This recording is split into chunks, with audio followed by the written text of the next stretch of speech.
So this movie Carpool, okay, it's going to be the biggest hit of 1996. It's going to be the comedy sensation, but we're at a bit of a standstill here.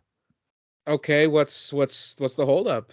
Well, I'm trying to do the casting, and I'm going to make a big leap. I'm going to go for the two guys that are top of the heap right now. I think they're red hot. Let's do it. Let's get Farley and Spade. That's gonna be a no-go.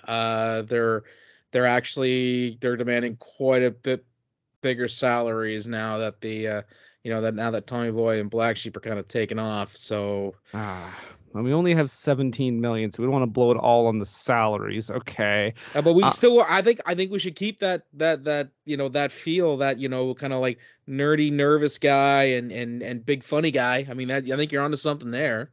Okay. How about well, they're getting big, but I think we get Sandler and Schneider. I don't think so. I mean, Schneider, from what I hear, he's getting ready to do that Judge Dredd movie with Stallone. That's gonna be huge. And I mean, Sandler, his meteoric rise has no stop to it by the looks of it. All right. Well, let's see. Okay. I'm gonna double D it. Danny DeVito, David Paymer. Okay, so David Paymer, we work with him, like, for sure. He's got that character actor vibe to it. People will know him. They'll be like, oh, it's that guy. He was in that thing that I saw that one time that came out. Yeah.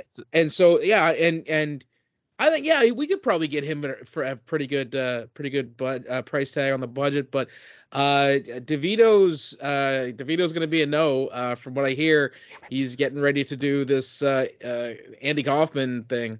Okay. Okay. Let me think. Pauly Shore. No. I just, we need a big guy to play off the little guy. I mean, it looks like if you worked on his body, he could probably get freakishly big. How about Carrot Top? I mean, that's a possibility. No, but then we'd have to bring all his farm animals on set, and too. That would be and plus, I mean, he would insist on props. Oh, okay. Your old acting teacher. What's he doing? He's teaching acting and has actually messaged me to say, don't ever contact me for your low rent direct to video garbage ever. I was like, that's mean. But it's really rude. You know that cousin you got down in the valley there? Mm-hmm. Yeah. What's one with the meth addiction who owes like all the money to the gangsters? Yes, exactly. What's he doing? Actually, he told me that he would rather they took his thumbs than appear in one of my movies. Oh, Jesus. Well, I mean, I'm out of ideas. What are we gonna do? Well, I've got a line on a pretty big name from a really successful sitcom. Roseanne. That's the sitcom. Roseanne. Well, no, not Roseanne, because it's got to be it's a buddy thing. So, John Goodman. Yeah, no, he's got a lot of dignity and self-respect. Darlene? No, definitely, again, wrong gender and considerably too young for the role. Before you even ask, same goes for Michael Fishman. Damn it. But, I mean, you know that don't make me say it. You know where that leads us with. What are we doing? You're going to make me say it, aren't you? Just say it. We could probably get Tom Arnold. Can we keep Paymer? Oh, of course. Yeah, he's the linchpin of this thing. Fine. Let's shoot this fucker. When I pick a movie, that's when I'm under pressure now. The question always comes back to me, what were they thinking now? What were they thinking?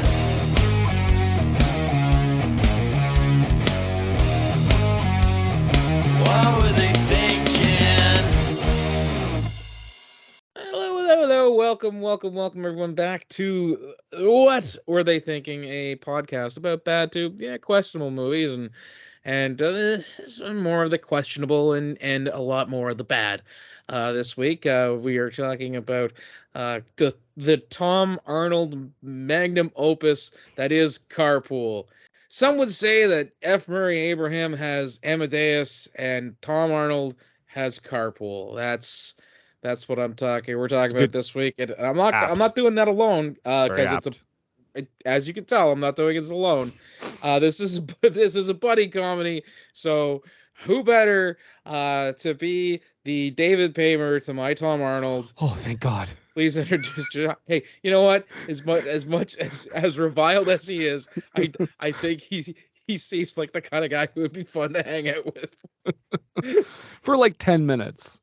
Oh, he's a big wrestling fan. Yeah, I think a little of him probably goes a long way. But yes, I am here. I am Brendan. I am the David Paymer, I guess. Now. I am Brendan. ... Now. And yes, Carpool. This I just want to note this is a pick from one of our Patreons, Mr. Adam Jures. He said this was a childhood favorite of his that he told me he tried to watch it again recently, and he said not sure if he can be objective because it's the nostalgia thing going on, which I totally understand. I can see that. But Adam, I apologize. I can just tell you, just anticipating this will not. We may not share that opinion, but hey, enjoy. And of course, everyone knows that carpooling is the hottest event at the Summer X Games. Mm-hmm. And because this is an extreme sport, extreme carpooling, we have to have with us our extreme sports expert, Jerika. Hey, how's it going? I feel like I'm the Travis to your guys' Tom Arnold. Hey, no, Travis is one of my favorite characters in this movie. There you go. He's absolutely. Love that kid. Oh my God. Wait, which one is Travis? He's the weird kid who wears the goggles and the shower cap and serenades the dad. Joy buzzer and the frog hat and everything. Yeah, love that kid. Lot. Travis is a lot. That. He's a lot. He is. But, we kind of buried the lead that this movie is directed by Arthur Hiller, the director of like Silver Streak and The In-Laws and like a bunch of like old Hollywood classic movies and Carpool. And we've got an interesting cast, as we said, Tom Arnold and David Paymer, but we also Rhea Perlman and Rod fucking Steiger is in this movie. And Tig. I feel like I should have said I was the Rhea Perlman. Why did I say I was the Travis? I don't know. You do strike me as a on the loose meter maid. Yeah, and Kim Coates in a very early role. Oh, I love Kim Coates. I was actually genuinely excited to see him. I was like, Tig? Right? Immediately would have been. And the star of She's All That, Rachael Leigh Cook, a very young Rachael Leigh Cook. Yeah. And there was a very unfortunate scene that was like kind of the camera was like sexing her up a little bit, which I thought was a little weird. Yeah. But Rachael Leigh Cook plays Kayla. We're going to get a quick rundown of the plot. And the plot is as follows. A workaholic dad is forced to drive carpool one day on a day when he's actually got a really important meeting. By the numbers so far, Tom Arnold plays a fella who tries to rob a bank so he can save his flagging carnival, as you do. Of course, Tom Arnold ends up taking the entire carpool van hostage, and hilarity ensues. And a lot of kids. Yeah. So, by the way, yes, that is correct what Nathan said. Tom Arnold, his occupation in this movie is that he owns a carnival. That was such a something that just came out of nowhere and slapped me in the face. RKO. Exactly. And I was like, whoa, hold on. He owns that is the most random occupation to give him. That's the thing. Before we really get into this movie, I feel that this is the kind of movie that Hallmark would make if they were gearing a movie towards dads. Okay? Because it's got a lot of the tropes that like a Hallmark movie would have. A workaholic person meets a zany individual, learns that, life is more important than money or your job, and at the end of it, starts doing things that they love and spending time with their family. Not only that, there's car chases, there's bank heists, there's fights, there's gunplay, all the things that bored suburban dads look for in a movie. So you've got all the tropes of a Hallmark movie, all the tropes of bad action movies. You put them all together, you get Carpool. You just listed a bunch of Pornhub keywords too. Gunplay is my favorite one. When you said gunplay, I was like, I've read some fan fiction with gunplay. You guys are holy. That one stood out to me. Oh, Lord. It's like, was this a French horror film? Anyhow, we open up with poor David Paymer. What's the name of his character? Alan or something? I can't remember. Daniel. Daniel. Yeah. There we go. Daniel. Damn, Daniel. And he is. There you go. He is. He's running late. 7 minutes late to be precise, and he's got a huge a presentation today for a grocery store, and he can't be late, but lo and behold, his poor wife is sick, which means he has to take and drive the carpool.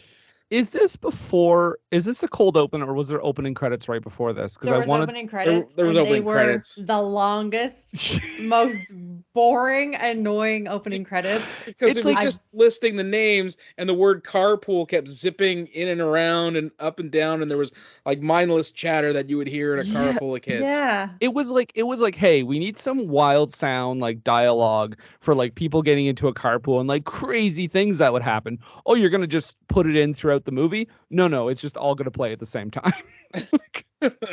Yeah. And okay, so he's trying to get out of not having to do the carpool, and obviously that's not going to happen because she is sick. And I mean, she is like fully dying, and he does not give a single shit. No, she's not she's single shit. She's got COVID-96. Like she was patient zero. Luckily, she stayed in her room all day and it didn't spread. So yeah. And so he's then listing off like he's like the kids that he's gonna have to pick up, and Travis comes up, the weird kid. Now he says weird, but I think they were meant to ADR in crazy because they say he's not. He got tested. And then he's, of course, Daniel's making this big deal about having to do this, and we get an ADR line from the wife saying it's just carpool, not an armed robbery, which lets you know we're going to be dealing with a lot of ADR in this movie right out of the gate. What? Sorry, Mark. I did not lots of ADR. There was so much. I feel like they did the punch up on the script after everything was filmed and edited. That's how much ADR there is. Like Patton Oswalt came in and was like, "Well, I'll see what I can do." And they also they ADR'd over some of the kids' dialogue too, like blatantly. Like that kid did not say "but." There was a couple of scenes where they said "but." I was like, that kid said "ass," and they ADR'd "but" into that. Well, I think it's PG, not even PG-13. So I think they were probably like going for whatever, and then when the MPAA said it's PG-13, they were like, no, we want to get as many people to watch this movie as possible. And spoiler alert, guys, it worked out pretty well because this $17 million budget movie made a whopping $3.3 million. I thought this was direct-to-video. No, apparently it played in theaters somewhere. Okay. Well, we have been known in to hell. It only played in the art house cinemas. Hell, Michigan. It played at Cannes. It had a brief run at Sundance, got a 10-minute standing ovation, and then it played in Tribeca. Oh, Robert De Niro loved it. And then it went to LA and played in limited markets. Telling me this movie Touch me. So we cut away from the morning hijinks of Daniel's family, and we cut to the what something it was what brothers The carnival. brothers? Yeah, it was something Oh, brothers carnival. Wingling, wasn't it? No, Wingling No, was Wingling's the one that they're gonna go join. Right.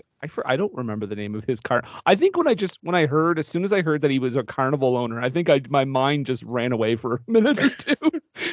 Well, and we got ADR mom with this, which what they don't need, because I get later when we're supposed to see the mom, they don't show her full on because she's supposed to be like this big woman, but the actress they got to do the voice of the mom, if I'm remembering correctly, was a rather larger lady. I don't think they needed to have her shouting stuff from off screen like Wolowitz's mom, Mm-hmm.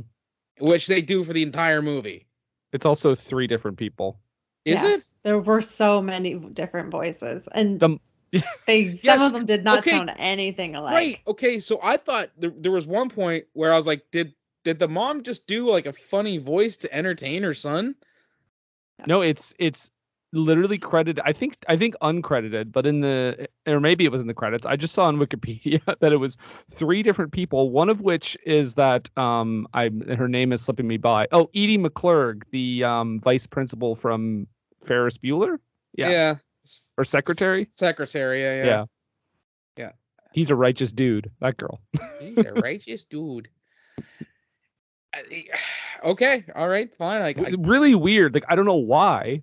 Like, was it a Spinal Tap situation where like they kept dying and they had to keep replacing them? You be careful with what you say. Edie McClurg, please be okay. Maybe it's too late. I don't know. So, they're talking. He's talking to his mom about how the circuses or the carnival's in trouble, but he's gonna take care of it. And the freaks are actually at the door. And we find out he's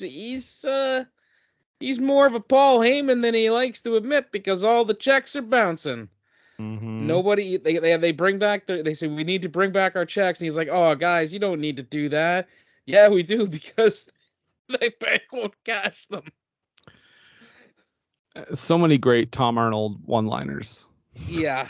That's where we scene, get the Wingling brothers was this scene.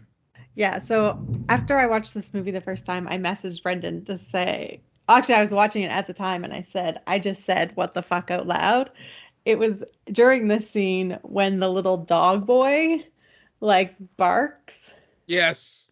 And like reaches his little paws up towards Tom Arnold, and I just looked at my screen and saw a dog boy, and I literally said out loud, I was like, what the fuck is that? So what you're saying is Tom Arnold should have been the lead in The Greatest Showman, not Hugh Jackman. Like, I was not expecting a little dog child. Like, he had like fur and whiskers. Belting out those tunes. Oh man, Tom Arnold belting out those tunes from The Greatest Showman. Tom Arnold and Zac Efron with enough chemistry to light up a room. Tom Arnold and Michelle Williams. Oh no, Michelle, run! So we cut back to the again the more morning hijinks at Daniel's place, and the kids are running behind schedule, which irks him because he's a very punctual man. He's never been late. He sets his watch like 10 minutes fast, so even when he's early, he still thinks he's late, I guess. Mm-hmm. I know people who do that, and I'm just like, why do you just like go around lying to yourself all day? I was kind of blown away about how much time they had in the morning, because he goes and picks everyone up, and then he somehow has time to be like, let's go, and I'm going to pick everyone up, and then we're going to stop and eat, and then we're going to go to school. Like, that seems like a lot of time. Like, how fucking early are they leaving? He was getting donuts to go from like a grocery store, but yeah, you do make a solid point, because usually when it comes to like a carpool situation, it's like taking the bus. Mm-hmm. You get in the car the car that's picking you up for carpool, and then you go to school. It's like I've seen it in movies before where the kids are getting ready to go to school and everything, and they get up and just have like this full spread of a breakfast, and I'm Oh, like, right. why are you getting up like 3 hours before you have to go to school? Just fucking grab a bagel and go. It's not the way it is when you're living in the affluent suburbs of Burnaby, British Columbia. Oh my God, the Vancouver in this movie was It's a very Canadian film. yeah, Despite like- their repeated insistence that it's Seattle. it's Washington. There were several times Patty and I were watching it, and we were like, "Oh, that's over here. Oh, that's I know. Oh, cool. That used to be a thing. It used to be what? Now it was a Starbucks the last time we were out there or something like that. Like there were so many things that were just terribly recognizable as Vancouver or surrounding area that it was like they didn't even try to cover up. Like there were several times I saw BC Lotto Commission, and then Auto Plan, which is like a big. They're like they do like auto insurance and stuff out in BC. And there's like all kinds of things that they didn't even bother to try to like, Greek them up or even just like black them out or anything like that. It was lazy. What it was. Yeah. They had $17 million, didn't spend a dime on convincing me that it was Seattle. That should have been where all the money went too. Should have been an insert shot of the Space Needle or something. They didn't even do that. That's lazy, man. And we know that the money didn't go to music because they only licensed that one song that they played. Oh my like God. It was like Stop or My Mom Will Shoot all over again. Like the same jaunty tune. Yeah. Hey, they got the want to be sedated by the Ramones, so that was the one song they were allowed Maybe to that get. cost like $15 million. I don't see that being the case, but Tom Arnold bought it with his own money. So yeah, they're trying to get ready. Daniel brings out the vehicle and he's telling his kids to get in the car, and his youngest one is there with his fly open, and he's like, that's why it doesn't take them very long to get ready. He doesn't have to do his pants up all the way. yeah, he's like, do up your fly. Your fly's open. I like it that way. It's breezy.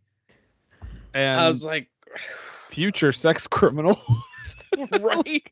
Because he makes no real attempt to thwart him from doing that.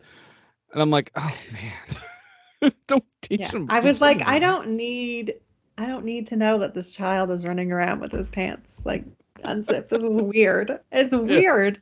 It is very weird, but certainly not weird is that girl that the first person he picks up who takes like 20 minutes to get to the car. Okay. Hold on a second. Hold on.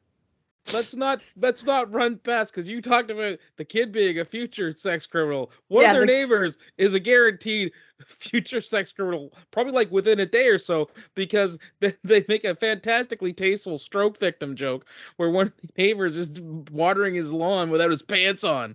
Right, forgot about that. Yeah, Mr. Q-Pack. And yes, we meet Becky. That's the little girl who takes forever to get out, because she's like constantly she's adjusting her shirt and her jacket and then her book bag. And at one point I saw her putting her book bag on, and then she was gonna try to put her jacket on over her book bag, and I was like, as a father, this would just drive me up a wall to no end. Well, I mean, he just picks her up and chucks her in the van, so I think I do not blame him whatsoever. And she does say, "Hold on, wait, my sister is coming." And Bucky, the older of Daniel's children, then we're treated to a point of view shot from him, because we longingly look at Rachael Leigh Cook at an inappropriately young age. Yeah, she's a minor. As a Catholic schoolgirl. Yep, it's a real ladybug scenario. Yeah. Yeah, and man, he is just like so shitty to her for the whole movie. And then she's talking about like she's talking about how her mom got like a breast reduction, and Bucky's like trying to check out her boobs. He's like, "Oh, big boobs are hereditary in her family." And he keeps like trying to scope her out he's such a perv. Yeah. Yeah. We then meet the real hero of this movie, Travis. I love this kid. I want this. I want this kid's movie. I would be more interested in a movie about this kid than I would anything else that happened in this movie. Well, he This throws out he immediately throws out a sick AT&T reference, so I'm he already a does, fan. Yeah, right? he says reach out and touch someone. He's got a joy buzzer. He's wearing like swimming goggles, and he's got like He's wearing shower a shower cap. Yeah. I thought he was wearing like a frog hat or something. No, it was a shower cap that I believe had frogs on it. Okay. Either way, this kid is awesome. He's on another level. And I guarantee you got the crap kicked out of him on a pretty regular basis at school for being as awesome as he is. Yep. I'm just taking a minute to just such a great kid. Anyhow, I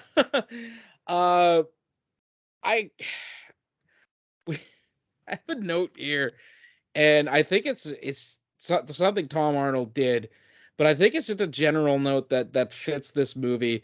That Tom, you want to be Chris Farley in the worst way.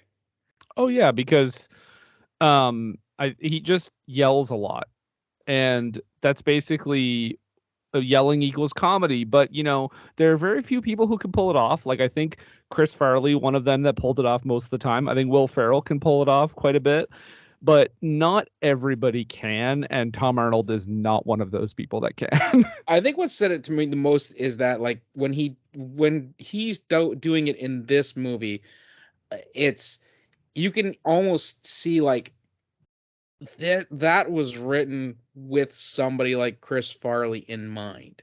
You can also just hear the desperation when he does it. He's doing like they're doing that low thing where he's trying to convince somebody, and then he just suddenly goes from like kind of down here talking normal to "For the love of God, man!" Blah, blah, blah, blah, blah.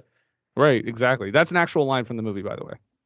I mean, several lines from the movie actually. My note here is that Tom Arnold did that weird thing where he went to the bank and was like asking about them being open, and I said if Tom Arnold did this in real life, there'd be like a story of him being high in public or something. Another story, I should say. Just because of the way he interacts with the it's wild. The security. That's probably this piece that I'm referencing here, because it's he's trying to be like chubby charming, and then he does that snap, and then he just kind of dips out of the scene. We cut back to Travis living his best life. They're having gummy bears in the van. Daniel has promised to stop and get donuts at Hammerman's, yeah. And everyone's like, "Oh, that place sucks. It's terrible." And Travis, always prepared. He's got the gummy bears and starts cramming them up his nose. I mean, that way you can hold more. Like, you put a couple in your nostrils, you got a couple in your hands, and then you don't have to like root around in the bag anymore. When you finish the two in your hands, just grab one out of the nostril. It's nice and warm. It's soft now, because it's got that kind of body temperature thing going on for it. It makes them extra gummy. And I get it. This kid, as Jerika said, is on another level. He's got to go. He's life hack is this guy's motto. Follow him for more life hacks. Bucky does something where he like pushes the gummy bear through his teeth and says that it makes it look like his mouth is bleeding.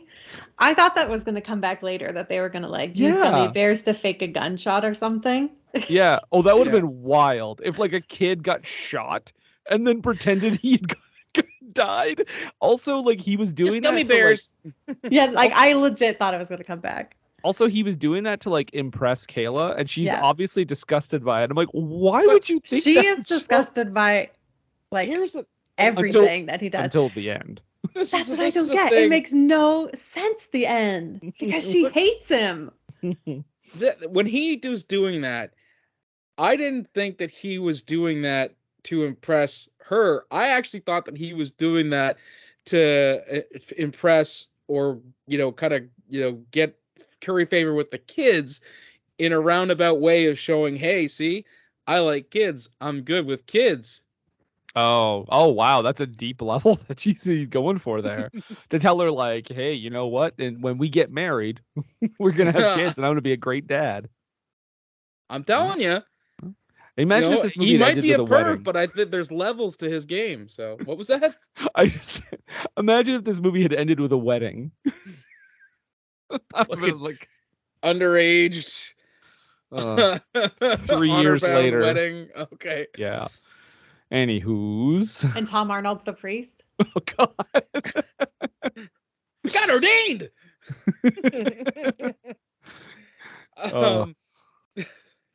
Travis, doing his best to needle Daniel every chance again, is inquiring as to why he's so cranky, going so far as to say, "Do you have hemorrhoids?" No, I don't have hemorrhoids. Because when my dad gets hemorrhoids, he gets really cranky. I don't have hemorrhoids. It was this movie's "It's Not a Tumor" scene. Yep. So They had some wild lines because at one point, I think Travis like spills Daniel's coffee on his lap or something. Yep. And then Becky, the slow girl, says, that happened to my uncle and now he can't see green. yeah. What does that mean? I don't get What that. is that like? Is that a thing that happens when men get coffee poured on them?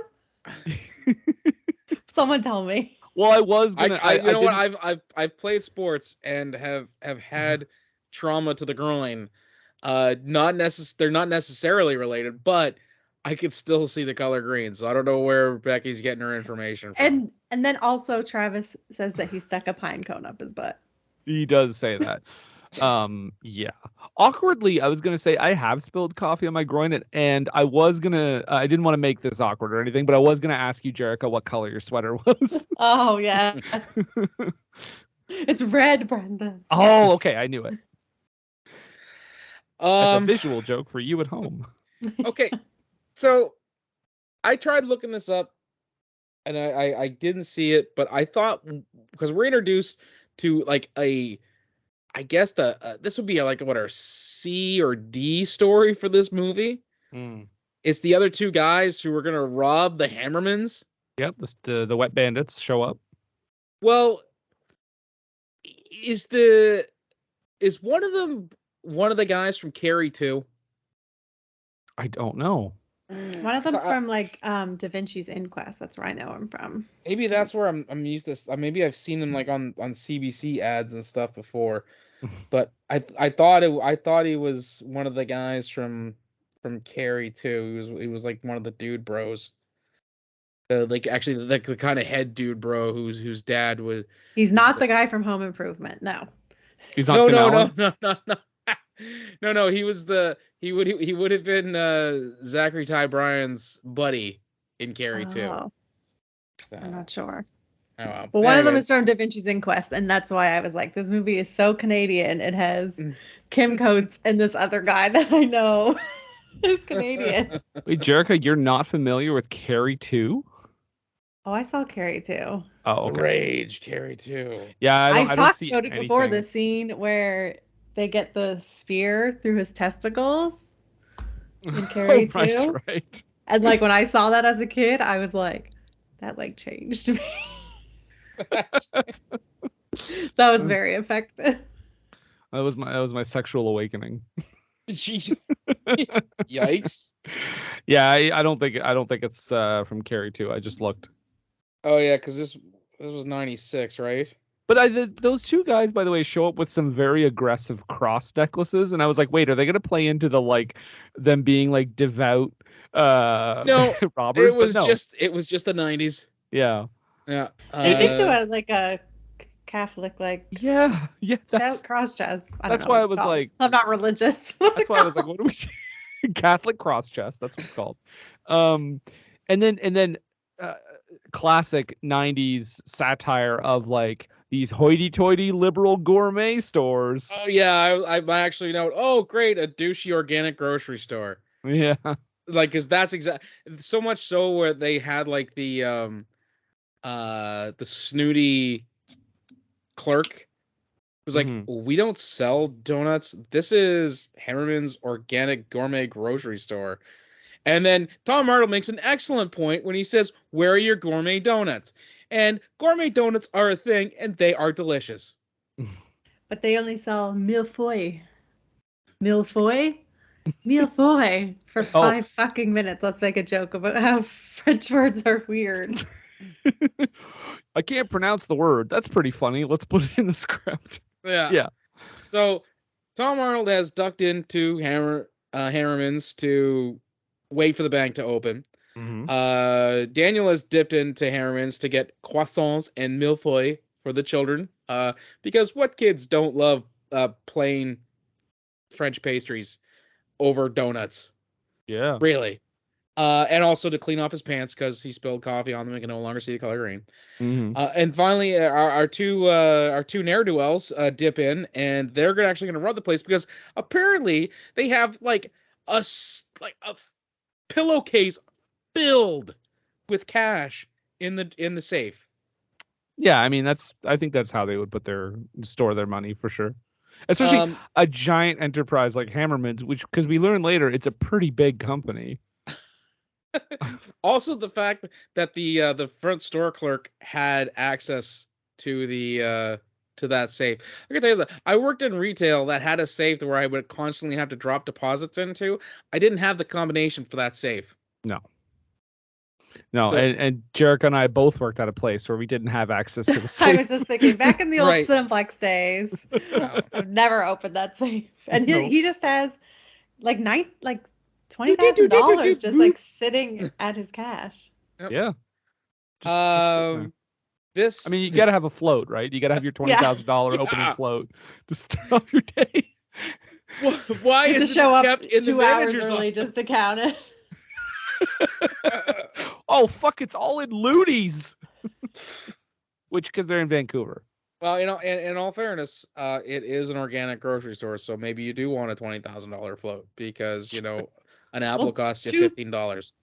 2 peanuts cost $1. Oh my god, that joke! That was the worst, fucking lazy, hackneyed joke in the entire goddamn movie, and that's saying something. You get it? It's expensive because those liberals, they think they're better than us. It's not just liberals; it's hippie liberals. Well, that's what I mean, like hoity-toity kind of upper class. There's a difference between hoity-toity. Although hippie and hoity-toity do have a tendency to cross over because the idea of organic appeals to hippies because it's from Mother Earth, man, and organic appeals to the hoity-toity because, well, if it's all natural, it must be good for you. Exactly, and when you put them together, oh boy, look out for the hipsters. That's how hipsters are made. It's a hoity-toity, also known as a yuppie, marries a hippie. Mm-hmm. They do something against God, and a hipster is born. Oh, okay. They have all of the money and affluence of the hoity-toity yuppie, but all the stink and air of superiority of the hippie. Oh. Yeah. There you go. Well, the more you know. And NBC. Yeah. This whole robbery runs afoul and becomes a Mexican standoff when let's see, the first two dudes pull the gun. A little old lady pulls the gun on on the first dude, and then the other guy who's with him. These guys have names, but I don't think we're really treated. Yeah, let's. Criminal 1 and Criminal 2. I mean, there's other criminals, but these guys are the nameless criminals. So Criminal 1 pulls the gun. Little old lady pulls the gun on Criminal 1. Criminal 2 pulls the gun on a little old lady. And then I believe Tom Arnold pulls the gun on Criminal 2. Officer Kim Coates comes in just as they're subduing everybody. And he pulls his gun. The little old lady drops her gun and it discharges and blows apart the coffee craft that Daniel was holding. This is all a mad scramble. We got to get out the door, and this is where Tom Arnold takes everyone hostage, and thus the real meat of this movie begins. And one of my least favorite comedy staples, old ladies swearing. It's funny because they're old. Get it? Did you notice that when Tom Arnold was taking Daniel hostage. Oh. It's okay. You can say it. Oh, well, did you notice that when Tom Arnold was taking the guy hostage, the cashier in the grocery store yelled out, "Call me!" No, I missed that. I mean, wait, ADR, obviously. So they threw in a gay joke at the last second too. Yeah, Okay, wonderful. that's a great love story, though. Oh, that's the sequel. It's Tom Arnold and that cashier. I totally missed the gay joke. I'm actually surprised. Well, I'll wait till we get to it. Why were you surprised? I thought the cashier himself was just a running gay joke, but the way they made him talk and give him his mannerisms and stuff like that. For sure, I just didn't expect them to double down and be like, "Call me." But there's a moment later. Anyway, I'll wait till we get to it. It's coming up later. Okay. Yeah. So this whole ruckus, and then what had Tom Arnold like forces David Paymer back into the van? He does, but Paymer's like, "Where are the kids?" Because that was my thought. Well, Yeah, I thought that they left the van, and then I thought that he was gonna have to like chase them down. Yeah. But somehow they knew to hide. So and I was confused for a second too, because I was like, okay, wait, this is the same vehicle, right? But then I was like, why is David Paymer barely reacting to the fact that the kids are not in the vehicle? Playing it cool. They're out of harm's way. Oh yeah, this character defined as playing it cool throughout the movie. A real beacon of calm and cool energy. I was confused when there were no kids. Like I thought that a plot had been that like they left the van to go get donuts. They all got shot off screen. Not Travis. Just ADR did. They all got shot off screen. No, Travis made it. Travis found a sewer. He's fine. Travis was the shooter. Oh shit! This movie has a lot of layers. He keeps his gun under his shower cap. See-through shower cap. Is that a gun under your see-through shower cap? No, don't worry about it. No, it's cool. It's cool. Yeah. They wreck Officer Kim Coates' car because as he's fleeing, Tom Arnold puts a broom through the handles of the store, so they throw the cash register out the window and right into the windshield of his car, and he has to take the little old lady's car, which was like this beautiful Cutlass, classic. The brakes were shot, the first thing as soon as he got to that car, I'm like, they're gonna wreck that car. Well, as soon as he gets in though, and he takes off, and she yells, "Wait, the brakes are shot." I'm like, well, how the fuck did you stop in the parking lot then? Yeah, get it. Why is she driving it then? Yeah, they don't need to be like completely gone. They can just be really spongy. So. Yeah, it just was. It's just. I don't know. It was like a dumb joke. It didn't have a whole lot of logic behind it, which is like most of the jokes. That's the whole movie. Yeah, it's there just for the convenience, so they can make the joke later when he has a hard time stopping the car. Yeah, but Tom Arnold does make some hilarious jokes about how he's a murderer and he puts body parts in his freezer to mess with David Paymer. Yeah, which the kids would have heard. At one point, Tom Arnold says, "Oh, I lost my wallet," and then Daniel says, "Why?" Wait, that's his reaction? Yeah, when they're at the car. Why? But I was like, what do you mean, why? What does that mean? Because I dropped it? Because I dropped it? Which is another part of the C or D plot, is that the robbers have Tom Arnold's wallet. Right. So they know where he lives and track him down. They cause a bit of a crash, enough for them to kind of get away. We cut back to a news report of the armed robbery, and there's an in-the-field reporter who, I mean, the joke here is that he's just trying really hard to be super, super serious, especially when the little lady, they interview her and say, I said that he was, that the children were just darling. He's like, children? What children? And then he's like, there were 5 kids in the van. He's like, in my 2.5 years, I have never heard rampant criminality and desperation. And it's like, Oh my, please. I was really upset that he didn't say, "Oh, the humanity." Mm. But she doesn't. And then, The little old lady makes the point of saying that the real criminal was the hostage, David Paymer. oh, because he was really annoying, yeah. And Yeah. then she just like stares down the barrel. Oh yeah. Yeah. The old lady looks just dead right into the camera. Also, it's another thing where, like, when Kim Coates came in, Tom Arnold could have been like, okay, hold up. These guys are robbing the place. I have a gun because, I'm trying to stop this whole thing from going down. Yeah. Real quick. Just want to fill you in on this situation. Instead, it's, ah! Like, Bang, boom, just lock the door, wreck a car. Let's get out of here. yeah. The kids are then discovered as being in the van, because Travis gives Tom Arnold's character some candy or something like that.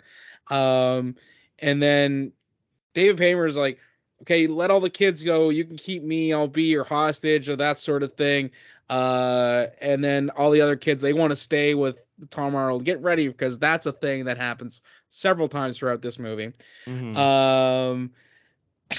I think Becky says she wants to be the hostage, and Travis says you can't because you're a girl. This elicits Bucky to do his best virtue signaling with, whoa, it's 1996. Women can be everything just as much, even hostages. And I'm like, Jesus, thirsty a bit much there, Buck? Why don't you calm down, pal? Yeah, and the weird thing is, like, Rachel Lee Cook says, like, how come I never get to be the hostage? And I'm like, how many times does this situation come up, Rachel Lee Cook? How many hostage situations are you in? and then she's probably like, it's probably because I'm ugly and I got to take off my glasses. And then you just hear, kiss me. Not that movie. No, it's not that. We already talked about that one. Are you sure? Thought we did. No, we haven't. No, we haven't talked about She's All That. Let's talk about it right now. Freddie Prinze Jr.'s hacky sack poem, anybody? Oh. So, is that the movie where Usher shows up in the school gym and says, okay, now do the dance I taught you? Yeah. And they all do like a perfect choreographed dance. Yep. Okay, perfect. Coming soon. Sorry, anything you were saying?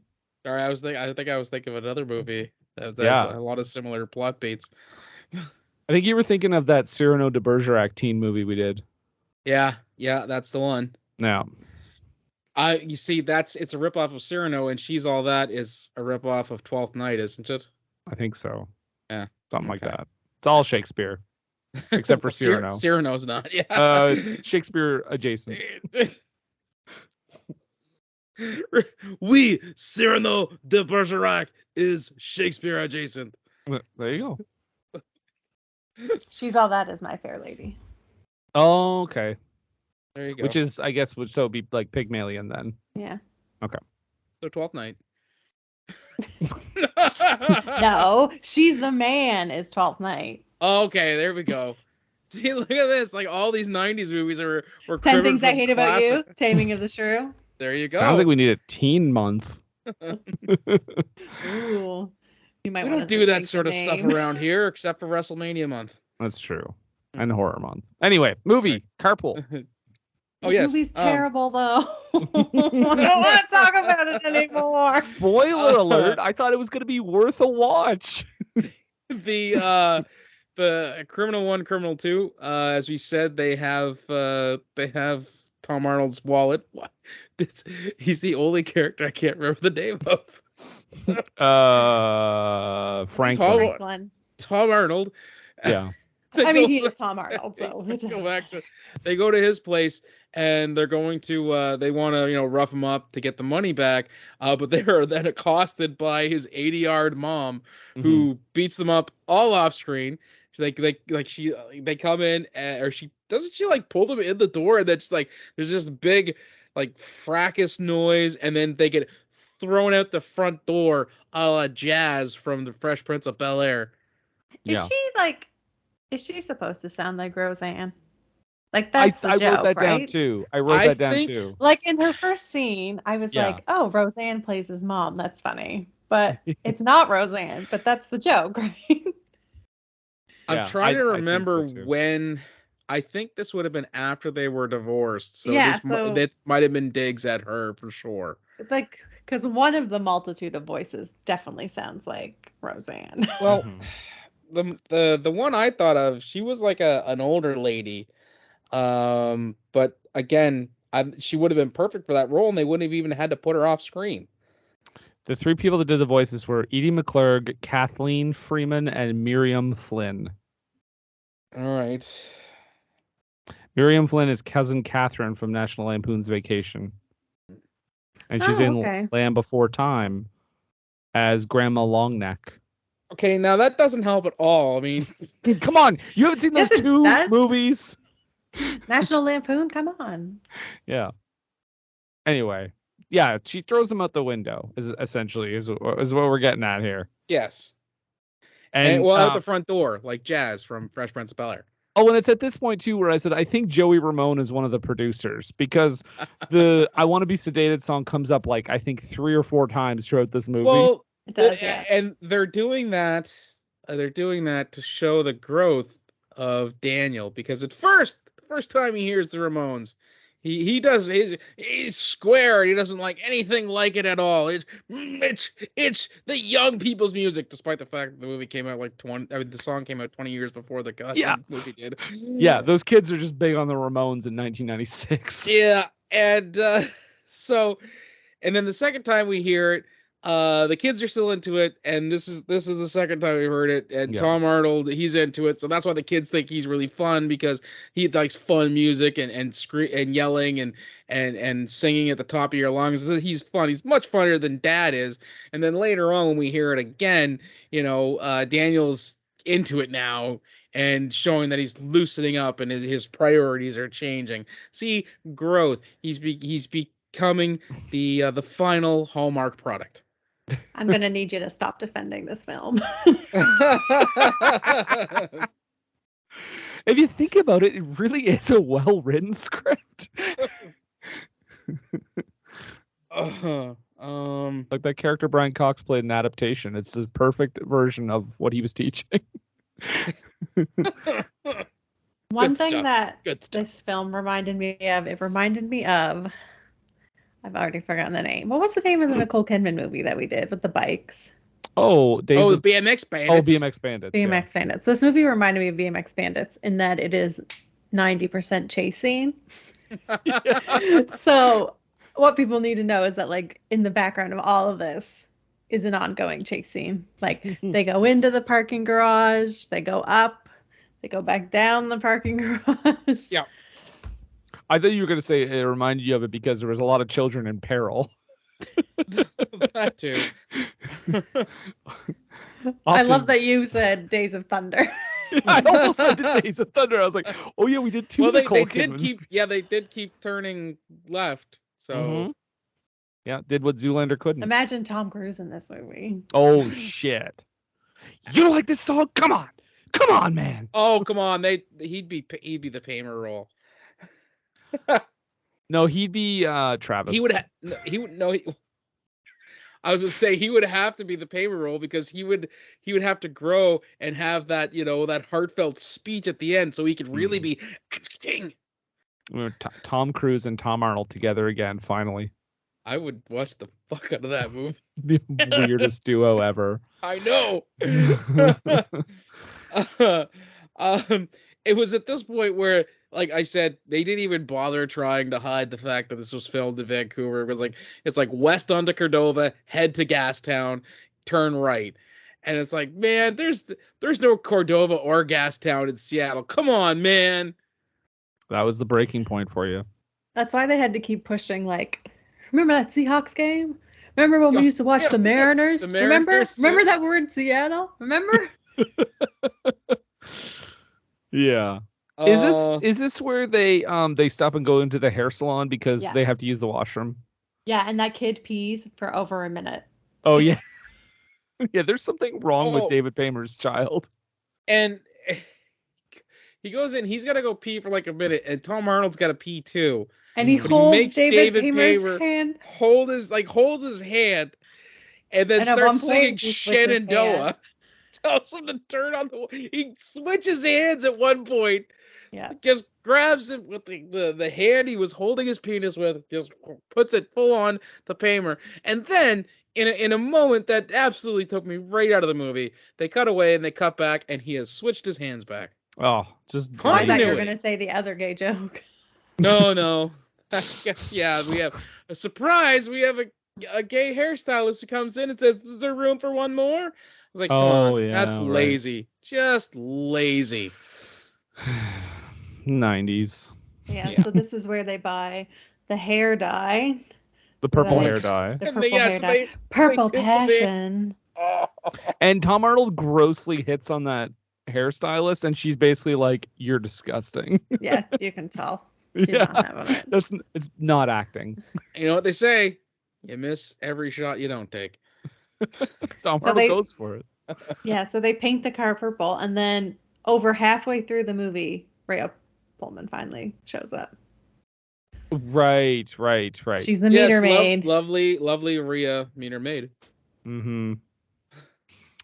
Yeah, Which- and Which is how I referred to her in the rest of my notes. and I know this movie is a comedy, but if this was not a comedy, she would be a psycho murderer. Oh, like, she would.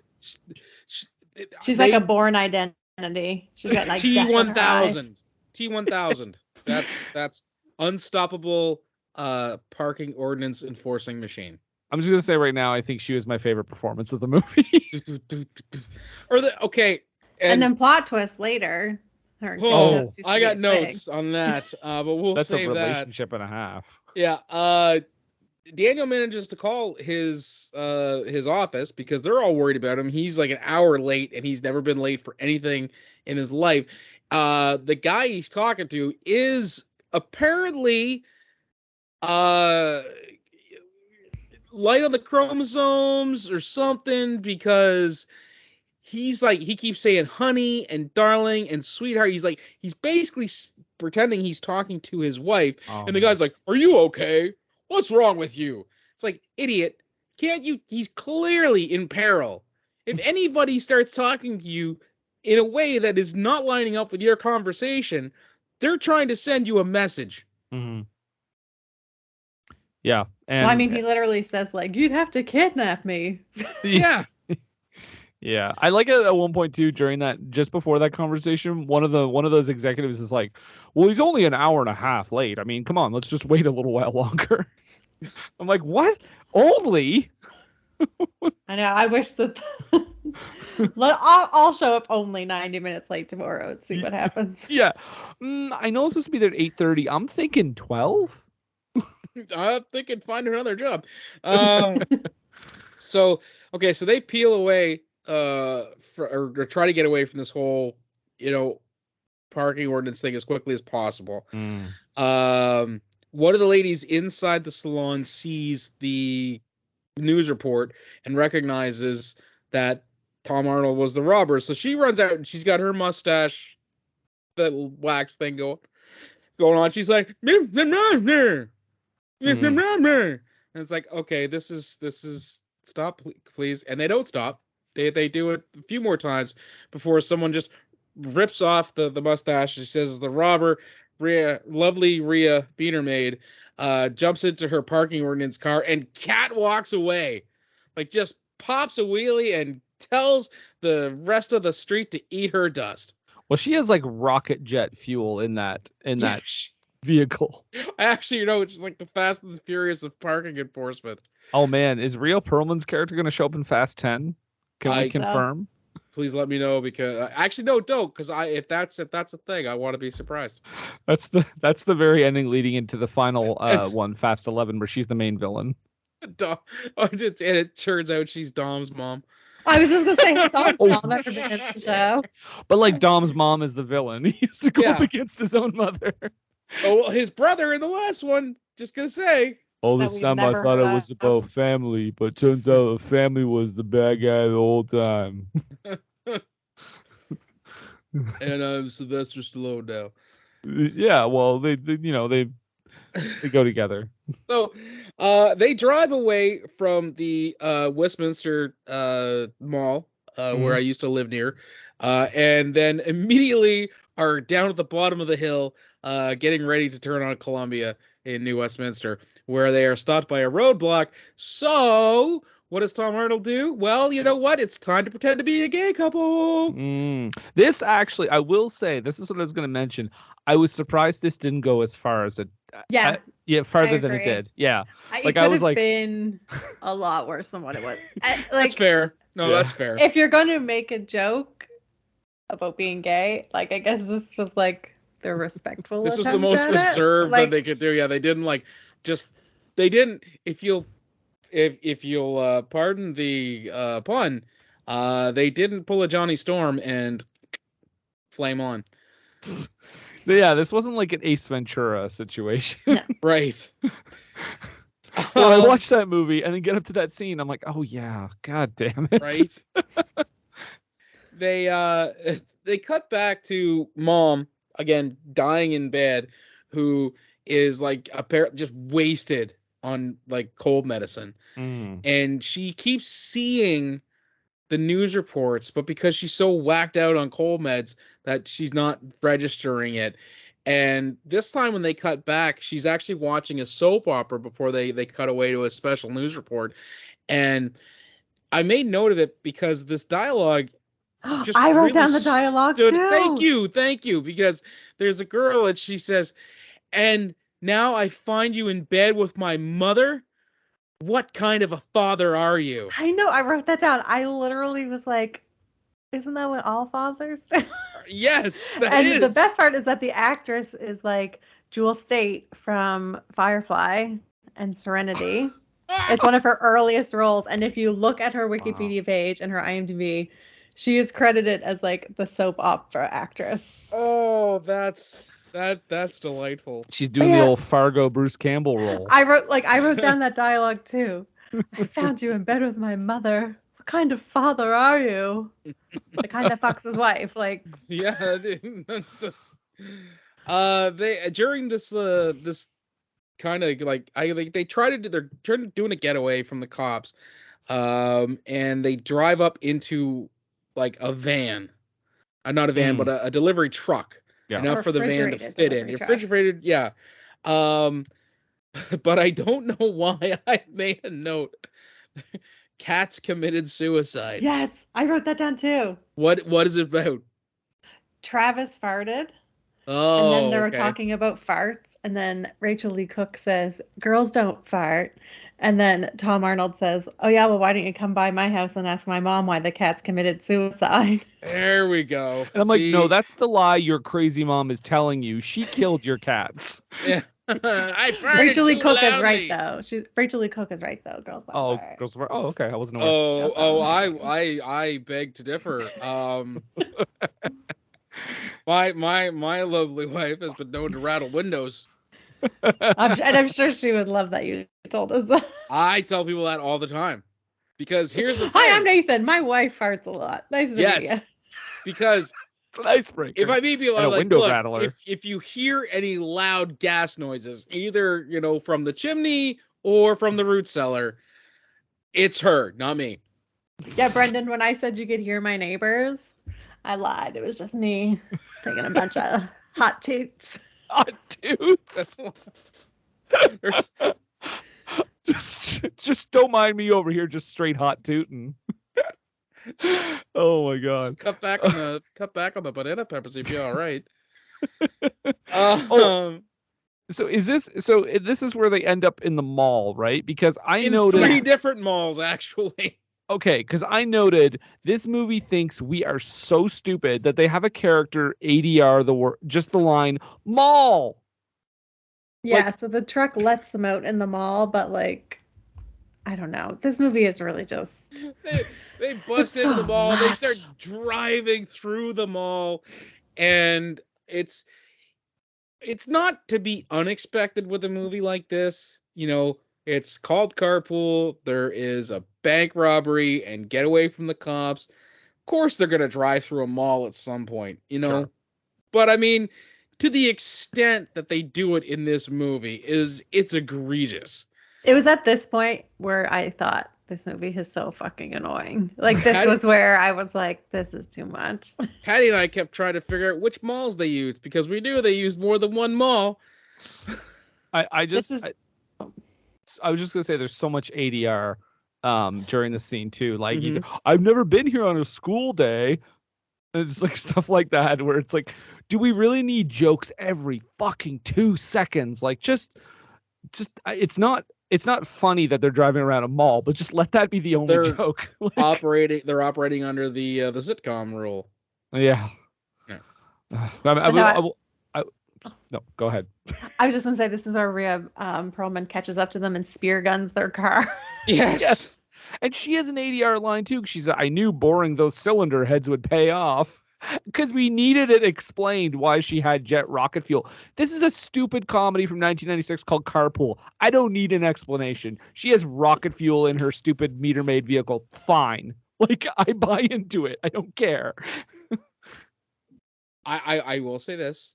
I appreciated it because you don't normally see that sort of thing done for lazy comedies like this. But it's like over explaining things. Yeah. Like I guess at the culmination of this mall chase, or during almost to it, we get the big reveal that Kim Coates and Rhea Perlman almost got married. They're And an he item. left her at the altar. Yeah. Where does Danny DeVito figure? She into was all his this? drill sergeant in the military. Mm-hmm. Yeah, she's like a decade older than him. At least. At least. There's quite a disparity. But I mean, we all know as we sit here, the other way around has happened many times. I will say, I was like, good for her. That's how I felt about that. Yeah, she's like the female Leo DiCaprio.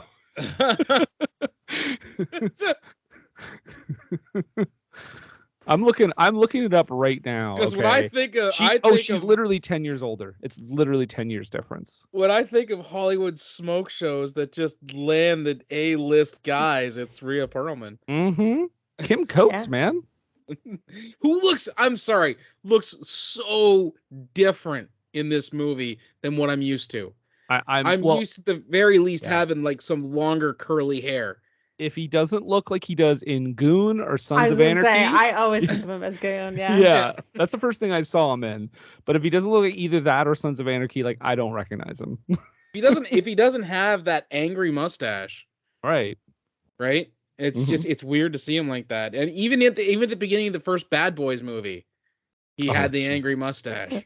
I want somebody to do like a Sons of Anarchy like Comic-Con panel, and they ask him about this. I'll tell you this much.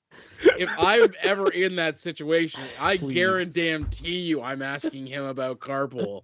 So, Sons of Anarchy, great show, Mr. Coates, love it. Got a question for you, though. 1996, Carpool. Kick this guy out. Wait, what was Rhea Perlman like? Was she a delight to be around? Did you get to meet Danny DeVito? What was he like? Was he nice?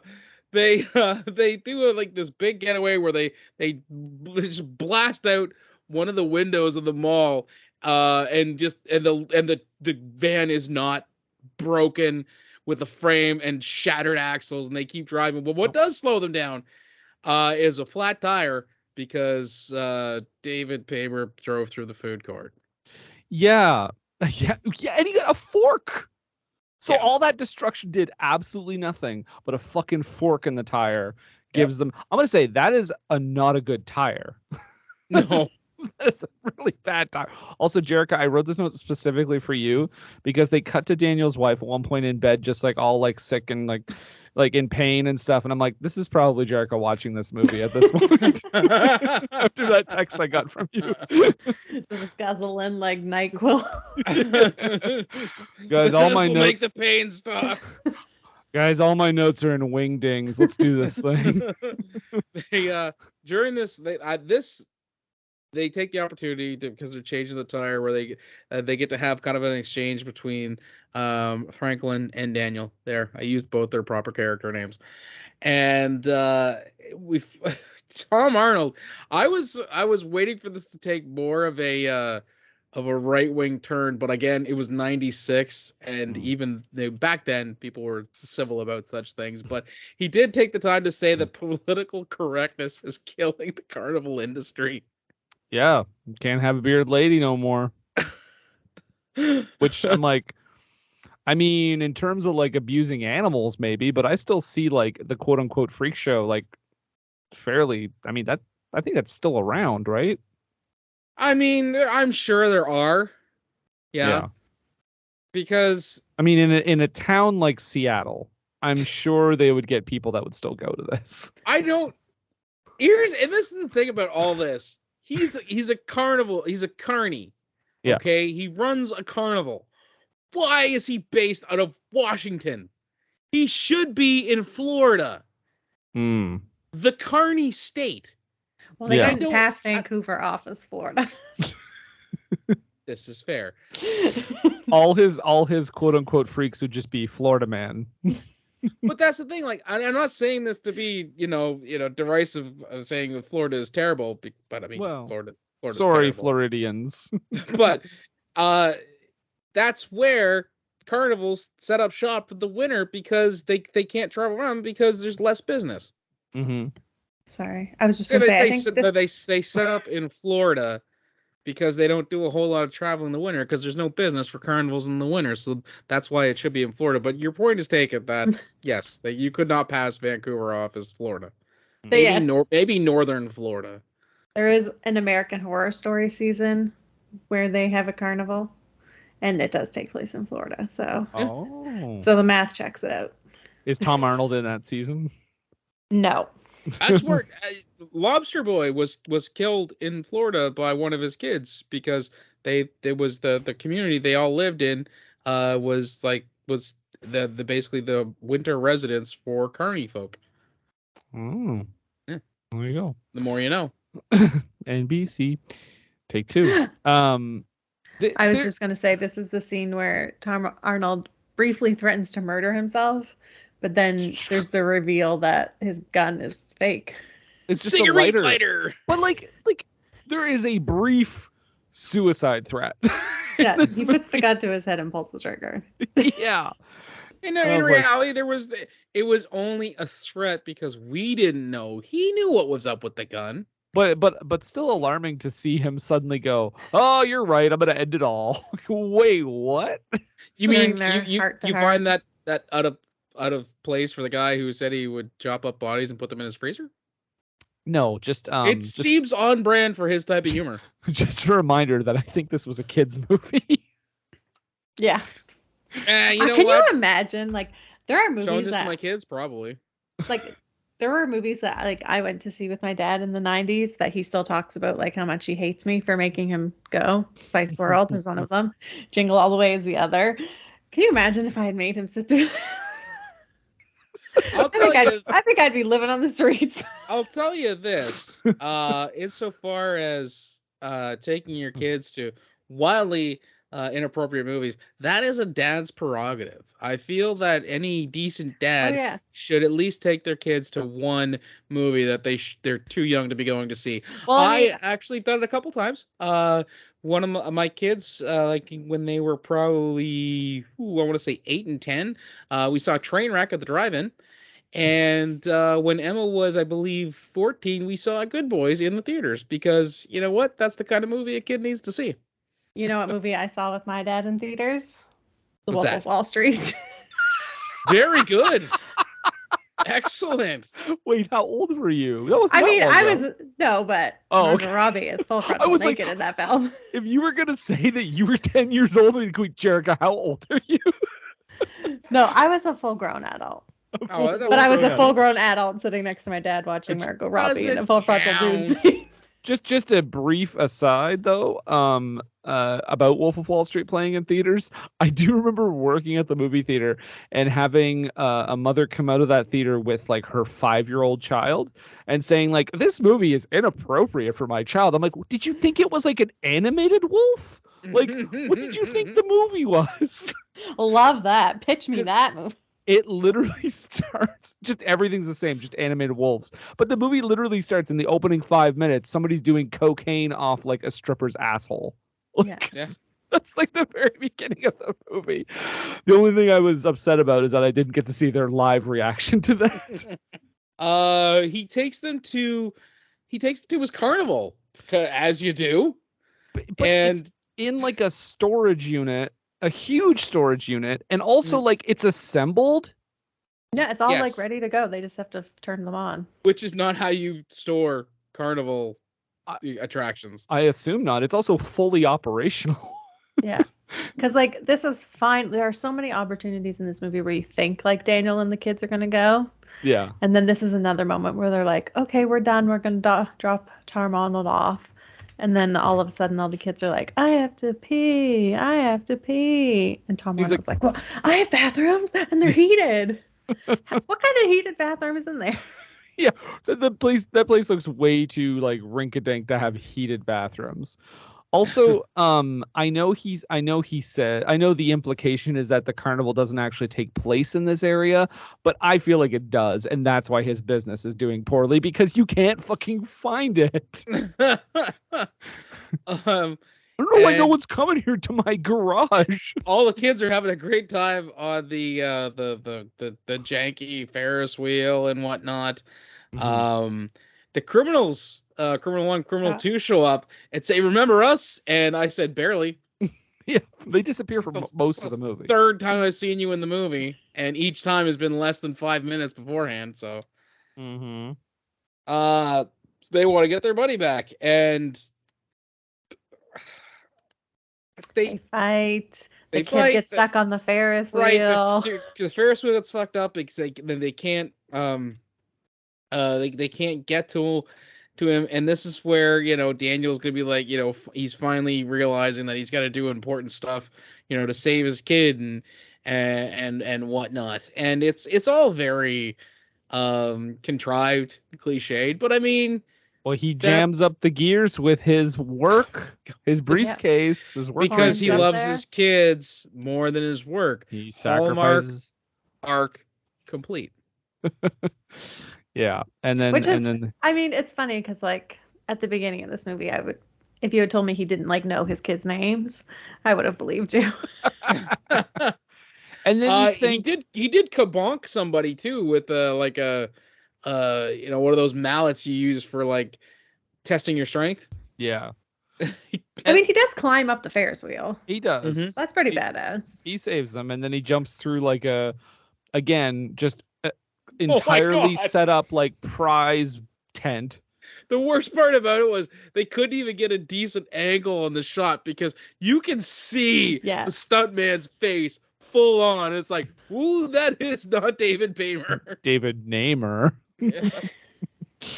But it's also like, okay, so they stop the criminals, they save the kids, everything's good to go. This should be the end of the movie, right? Nope. No, he hasn't made it to his meeting yet. He's got to make it to his meeting so he can have the big revelation that his kids are now more important than his job.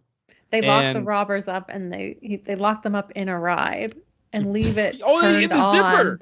They leave them in the zipper. Cage for the zipper. Oh my god, that would be hell. It's pretty sadistic, honestly. Like, why not just tie them up and call the cops? But anyway. Yeah, why does the ride have to be on? And when he goes to his big meeting, we go, oh, this is what the movie's been saving for us. It's what all the kids are waiting for, a cameo from Rod Steiger. Rod fucking Steiger. Hey kids, remember Mars Attacks that came out the same year? And how I was much more dignified in that movie than I am in this movie. Oh, 10 million times. Yeah. They beg for a do-over because he's so late for this. And because this is Mr. Hammerman, by the way, Rod Steiger. He's the guy who owns the grocery store that got robbed at the first. This is the big account that he's making the pitch for because he's an admin. And Rod Steiger's like, I'm leaving. You don't realize that one of my stores got robbed today by some sort of psychopath, and I have that to deal with. And I'm like, why isn't he interrupting and saying, yeah, I was the guy who was taken hostage? But no, I was not disappointed because Tom Arnold just walks in and says, hey, I'm that psychopath. Yeah, which is how you introduce yourself when you walk into a room, I guess. Right. Yeah. And their argument is basically like, hey, kids think your store sucks. Let's make it better for kids. Yeah. Which I found so annoying. Yeah. Like, I get the argument, like, appeal to the young future, but at the same time, I'm like, Fuck them kids. Fuck them kids. Let me have a grocery store. Well, because they get so aggressive about it, especially Tom Arnold. Yeah, they're like, your store fucking sucks. Your food is shit. You don't have fucking donuts. I want hot dogs. In all fairness, if I walked into a Whole Foods, I mean Hammerman's, I'd be like, nope, this is not the place for me. I walked into a Whole Foods once and I saw Bobby Cannavale. Whoa. I think that happens at every Whole Foods, actually. He's at all of them? At the same time. At the same, he's like, he's a Time Lord. Did you ask him if he was picking up whatever they offered David Paymer at the beginning of the movie? Croissants and... Did you ask him about movie 43? I should have chased him down. You should have. That would have went really well. When you were playing Batman in that terrible movie.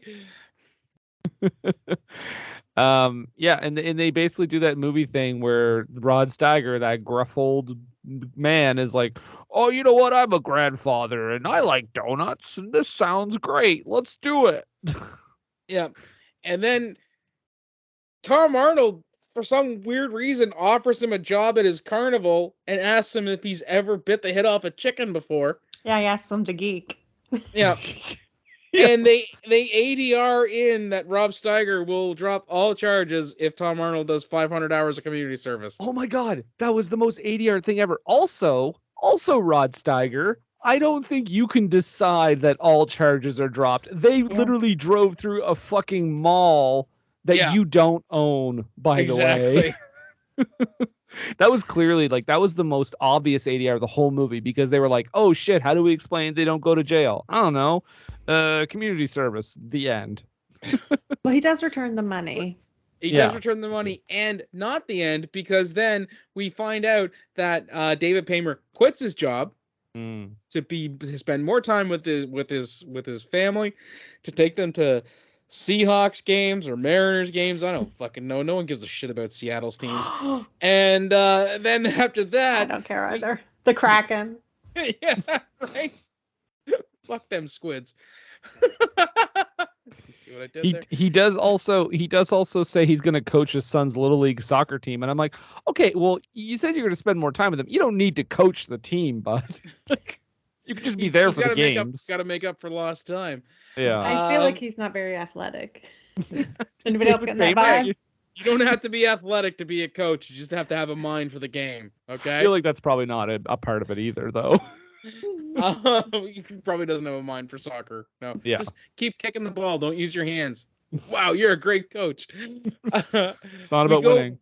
We flash forward ahead 18 months. I don't know what the fuck. How long ago was? How far ahead it was? However long it took to complete the community service, so we don't have to watch that. Right. He's only got an hour left of community service. Right. And now Daniel's running the carnival with him. We get a brief glimpse of Travis's dad. Yeah. So we know where Travis is coming from, which makes me want his movie even more. Mm-hmm. Which unfortunately I don't think we've ever gotten. No, but we can do a Kickstarter. Rod Steiger apparently loves the idea of selling gourmet donuts at the actual carnival, so much so he dresses up like a clown to do so. His donuts sounded gross, though. Yeah. Like, he was selling, like, anchovy donuts, or asparagus donuts. I know, but and that's the thing, like, it's gourmet donuts are delicious. Why are they delicious? Because they're handmade, they're bigger than regular donuts, but you know what? They still retain the dessert quality of donuts! Yeah. I would not take an asparagus donut on my life. No, I don't want to eat a donut and then pea green. But the happiest part of the ending, guys, is that pervert Bucky eventually just wore Kayla down, I guess. I can't believe that they're together at the end. Fucking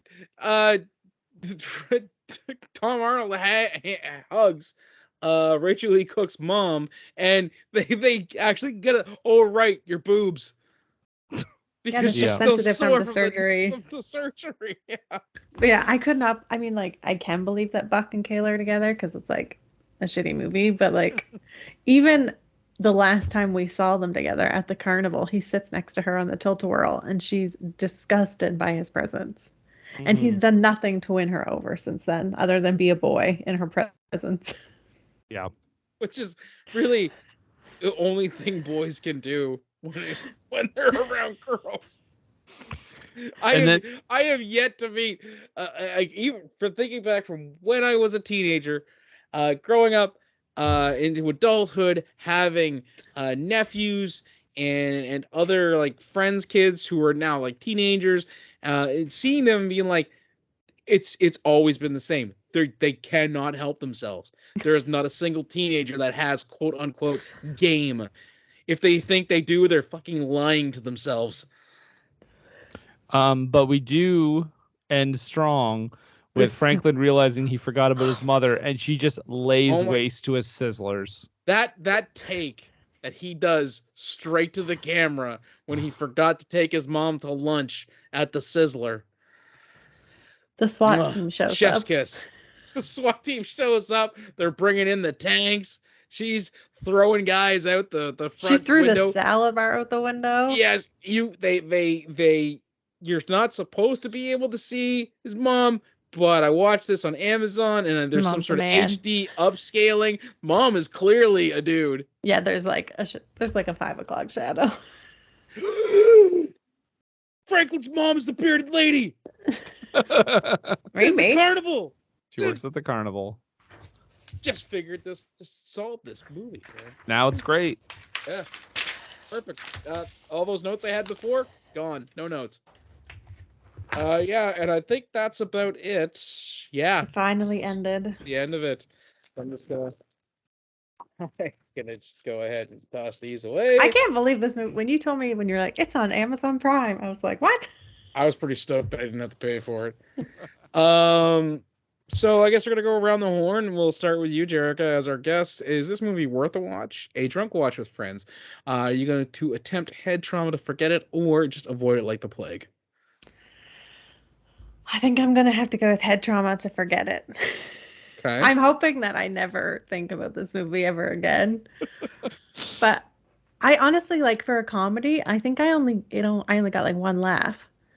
And it was probably when that really slow girl was like slow-mo walking. She talks about how she has motion sickness. I found her amusing, but I did not like this movie. What about you, Brendan?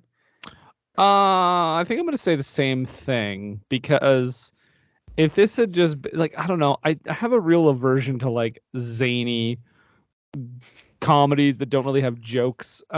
This is also why, I'm sorry to bring this up, but this is also why like I don't like Jingle All the Way and stuff like that. It's actually I reminded me prefer a lot of what's Which that? is in reality, I when you think prefer about it, Jingle All the Way, but that's another Hallmark movie dad audience yeah.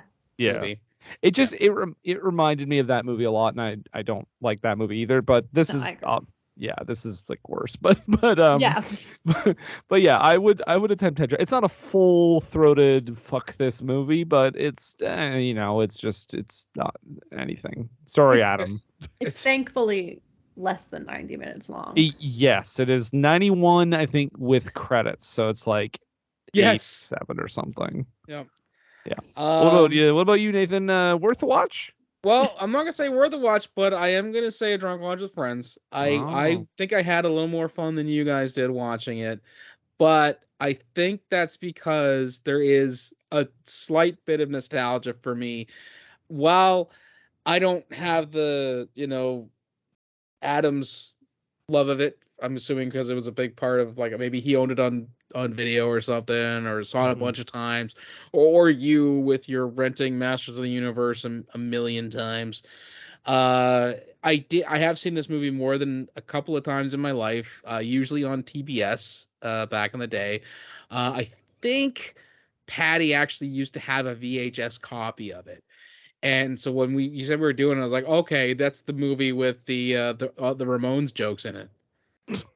That's what stuck with you. It was the only thing that stuck with me for this entire this movie. All the stuff that's it's over the years was the kids loved the Ramones, Tom Arnold loved the Ramones, and the nerdy guy called them the Screaming Idiots, and also Mom tearing up the Sizzler at the end.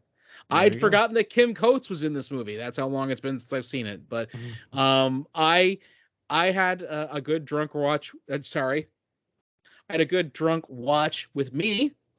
And Patty didn't drink when she was watching it, but we watched, and she enjoyed it too. But I mean, like I said, I'm pretty sure she used to own it, and I like zany movies. I mean, I like Ernest Goes to Camp. I like this. I like Camp Nowhere, The Adventures of Ford Fairlane, all just kind of wacky 90-minute comedies that stay in their lane and do what they do best, tell the jokes and get out.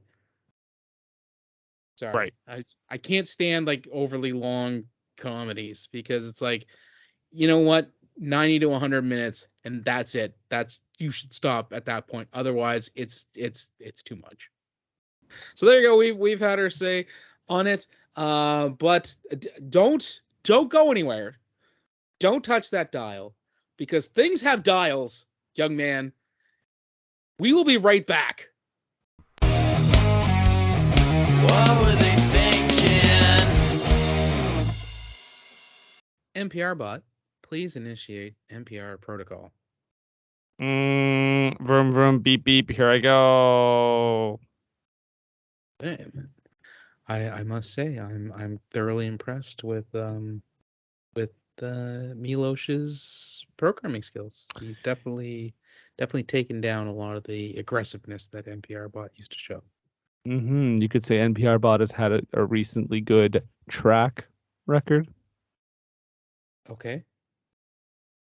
I forgot this wasn't a racing movie. Just ignore it and move on. I will. I will do that. It is actually now time for the low haiku. And Brendan, if you'd be so kind as to let the folks know, in case this is indeed maybe their first episode, what exactly the low haiku is all about.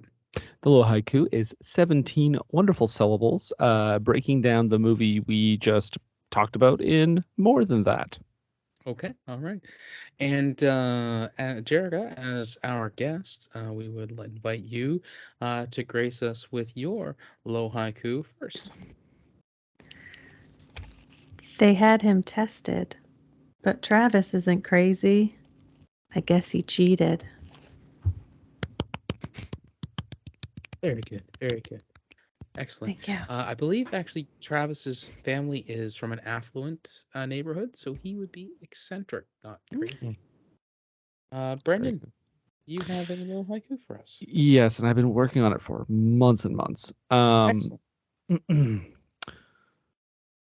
Vroom vroom, Tom Arnold. He screams the joke for the laugh. I am sedated. Oh, I like that. That's good. Actually, pulled in a Ramones reference. Paid for the song, you might as well use it. Okay, and I will finish this section off with mine. Want to save on gas? Carpool away from this flick. Planet Earth thanks you. That was good. Thank you. NPR bot, if you could please initiate exit protocol. Road rage, fuck! Well, you can't win them all, I suppose. I mean, that's not the worst thing he's ever said. So, I mean, I suppose we could think a lot about that. Trump 2024. Oof, I stand corrected. That is the worst thing he has ever said. Well, folks, I mean, we've talked about it. We've given our opinions on it. We've rated it. We've waxed poetical about it. But we don't want you guys to think that we're the be all and end all as far as taste goes and whatnot. So, and so much so that we have a thing that actually we should program into NPR bot to lead us into this segment. We should talk to Milosh about that. But until Milosh takes care of that, what is that thing that we should program into NPR bot? Well, that thing that we like to say that we should later program into a robot so we don't have to say anymore is... Don't take a word for it.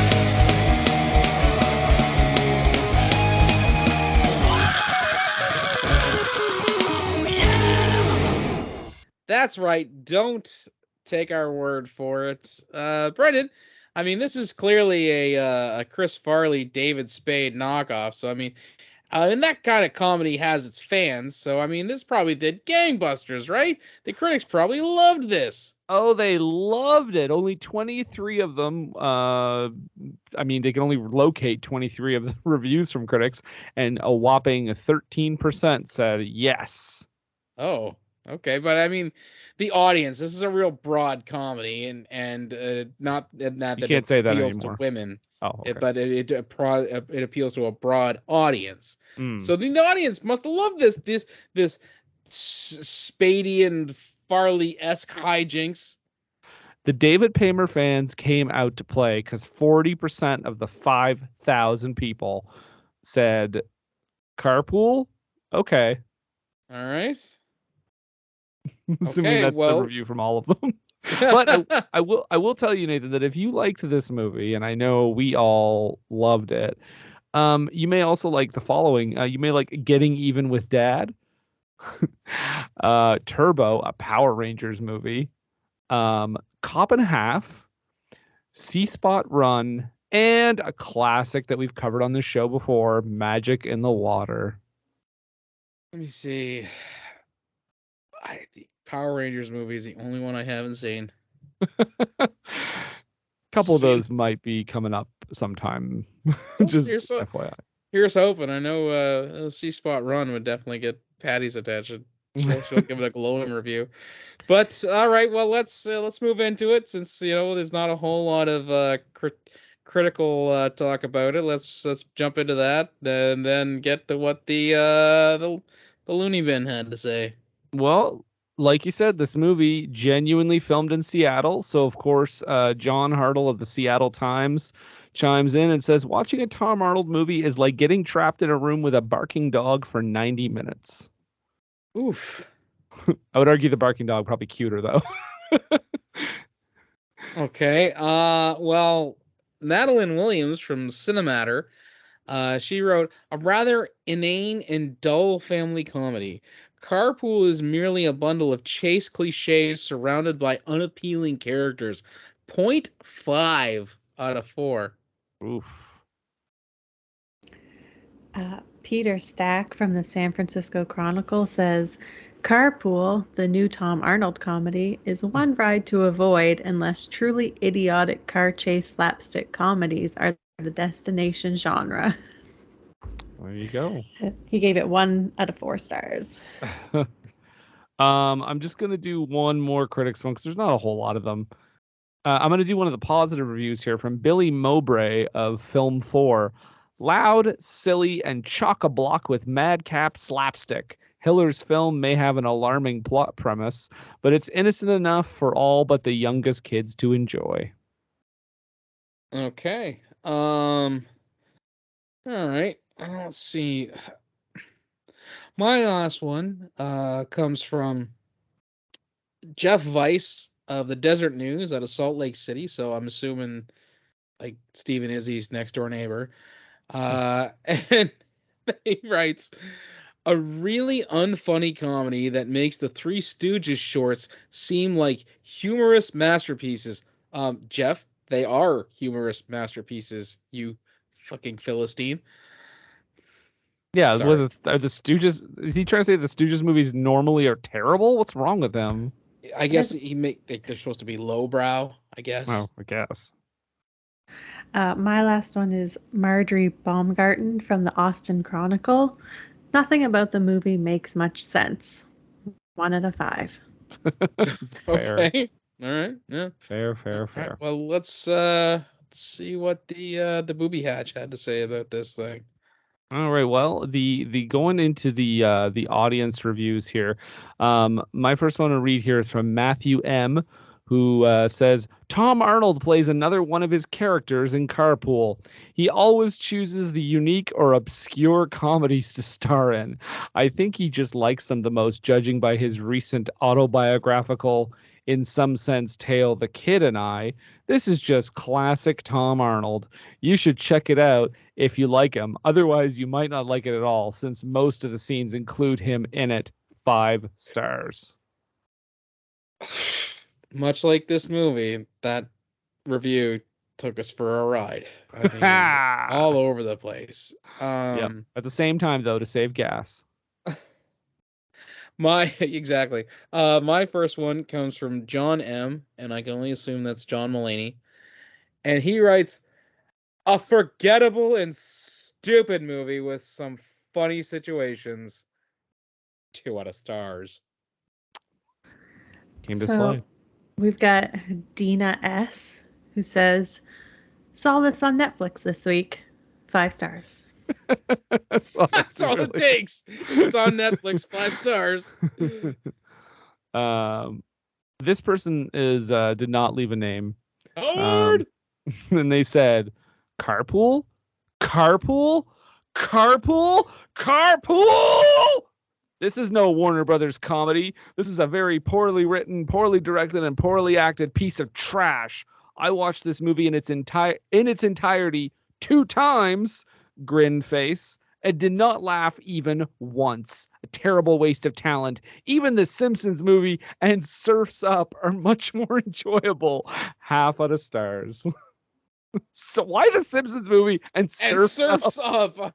That's okay. It's like a few weeks ago when someone said, referred to Mark Wahlberg as Father Stu. You know, his most famous role.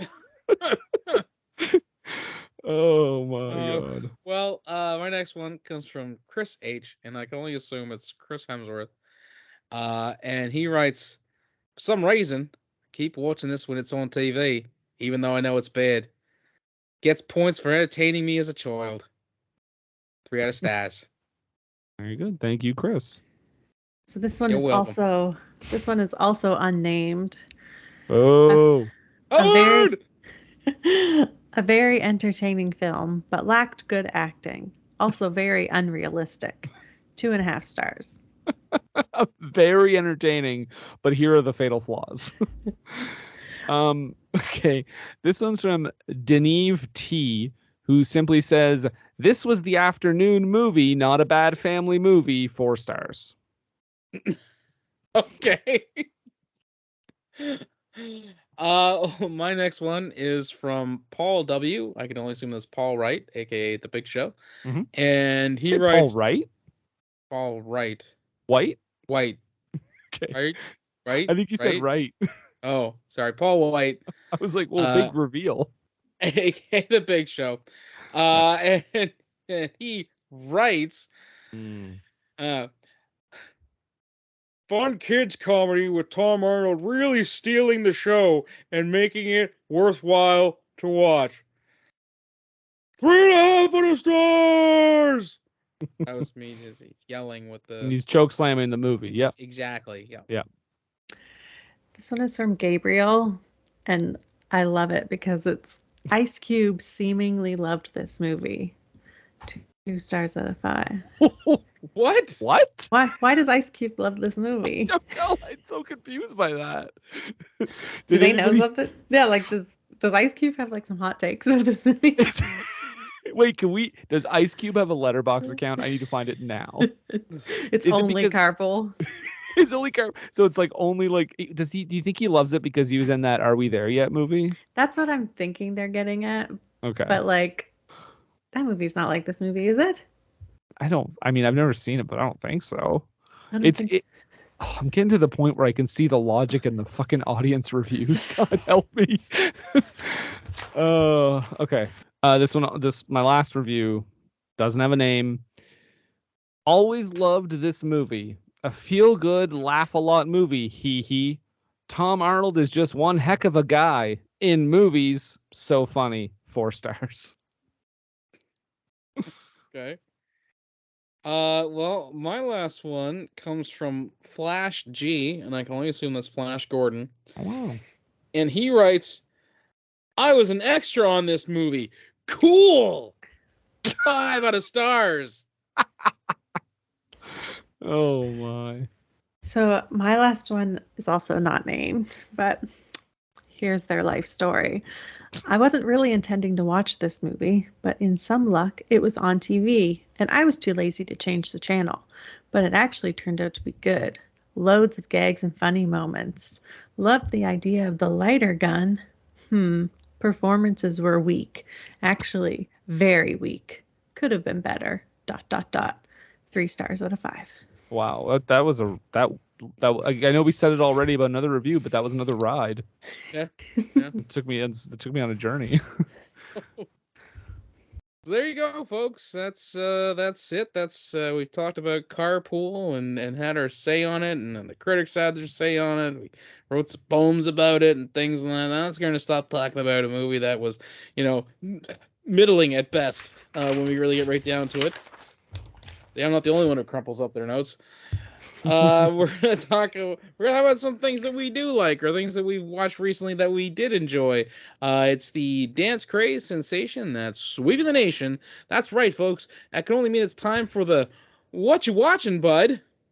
What you watching, bud? I don't know what you're watching, bud. I'll tell you so. Do do do do do. So, Jerika, we're gonna start with you since you're our guest here. What you watching, bud? So I want to recommend a movie called Deadstream, which I had never heard of before. I was watching Speak No Evil with a friend of mine, also a great horror film, but a lot darker. And Deadstream came up and just suggested next, if you like that, you might like this. And we had never heard of it, and we put it on. We were expecting it to be awful. So the basic plot is that there's this disgraced YouTuber, sort of like a Shane Dawson, Logan Paul, horrible person. And he's trying to get his viewership back. So he decides to live stream a night in a haunted house. And so we're the viewers, we see the YouTube screen and we see the comments.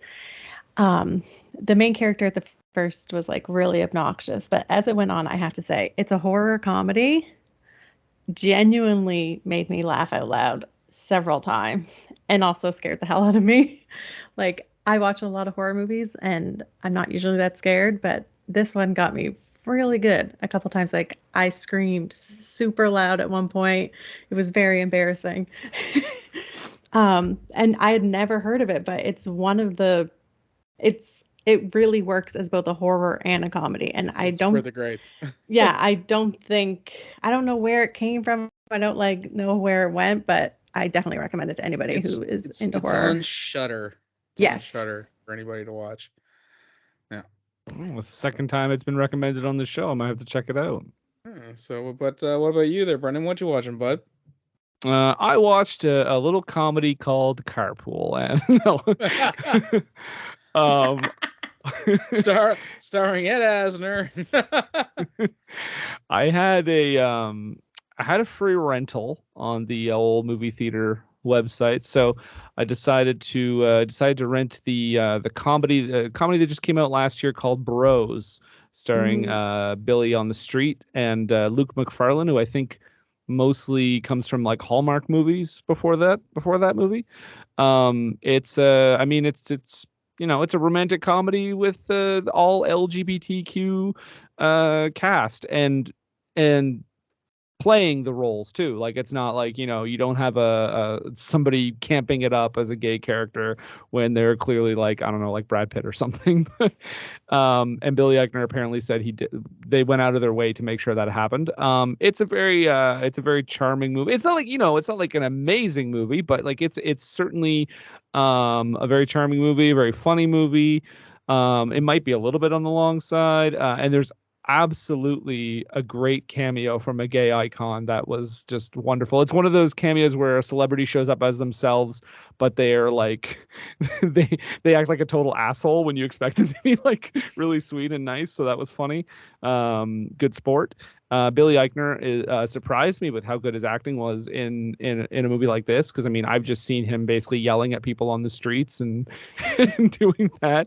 And Luke McFarlane really, really, really good in the movie, especially to come from Hallmark movies where there is a certain acting style difference from that and some theatrical movies. Not to say that it's bad or anything, but just it's different. But yeah, Bros, check it out. Funny movie. Okay. Yeah, it was actually my top 10 last year for my top 10 movies that I saw. Yeah. I wasn't like I think I was like you. I was like, like Billy Eichner. Like I didn't really know what he was going to bring as like an actor. I've seen him act in things, and I wasn't really that great. But I laughed really loud at that movie. Yeah, that's a good time. That's some good stuff.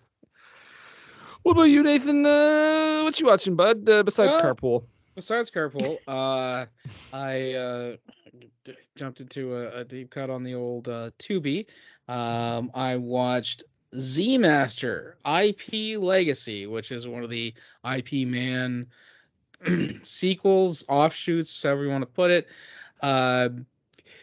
There's some really cool fights in this movie, and Dave Bautista's there and does a pretty great job. It's your typical, I guess, later IP Man stuff where the main character is dealing with organized crime and doing his best to be like, I'm just a straight and narrow kind of guy. Leave me alone. And of course, he has to fight, and the fights are spectacular. Just some of the cooler fight scenes I've seen in a movie in a while.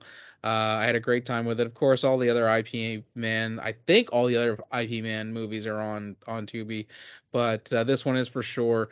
And I think you'll have a great time if you like a lot of those, Jackie Chan, Jet Li style movies. All right. And check out Batista in the newest Shyamalan movie coming out soon at the time of this recording, but probably already out when you're hearing this.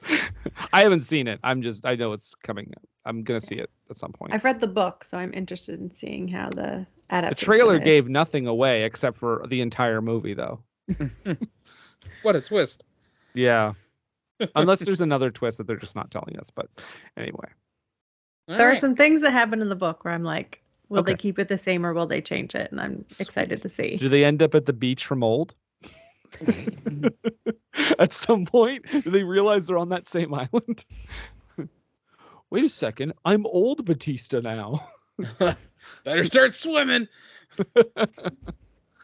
All right, well there we go. If you guys don't mind holding in place for a second, I have our usual guest coming in to pimp his YouTube channel.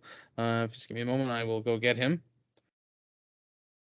Hello! It's a good friend, Montrose Monkington III here, and I just would like to invite all of you over to my YouTube channel where I discuss the wrestling events usually, and I do have some fun stuff coming up in the near future. As it is tentatively set right now, I will be making a pilgrimage to Montreal to watch GCW live.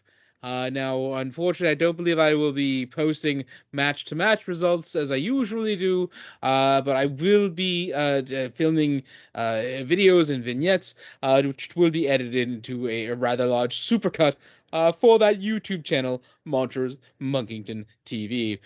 You can be friends with me over on the Facebook group, Montrose Monkington III Esquire and Friends, and you can also tweet at me on your Twitter devices with the call sign at Montrose III.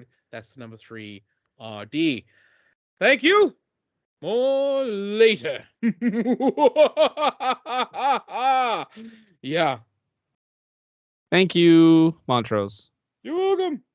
Jerika, do you have any non-carpool related things you want to talk about? Can I quickly recommend another movie? Sure. I just want to recommend. I don't see anything in the rule book against it. I don't have anything to promote or sell, so I just want to tell everyone to watch the new version of All Quiet on the Western Front on Netflix. It was playing in cinemas here last week, so I managed to catch it on the big screen. It's really well done. It's the second adaptation of it. The first one from 1931, Best Picture. This one is also nominated for 9 Oscars. I know some people might not be into the idea of sitting down for a 2.5-hour German anti-war film, but it's really good. And the main actor in it, Felix Kammerer, it's his first on-screen film. I can't believe he was left out of the Oscar discussion. I think he was fantastic. I think it's really well done. If you can see it on a big screen like I did, the effects are fantastic. The sound, I really hope it's going to take home some Oscars in a couple weeks. Well, there you go. So that's what Jerika's promoting, her new film, All Quiet on the Western Front. um, if you want to find us all over... by the way, Jerika, thank you for joining us for talking about Carpool. Yes. It's a little less extreme than what I'm used to, but getting through a Tom Arnold movie is an extreme sport on its own. So It's true. At least like 98.8% of them. I don't know what the 1.2 is. Lies. Yeah, sure. Yeah, well, he's not the star in that movie. That probably helps. What's that movie, the dramatic effort he was in about kids and prostitution and things like that? That's terrifying. I'm not sure I trust Tom Arnold to touch on that. I'm saying that people have said great things about the performances that were given in that movie, and now I have to look it up.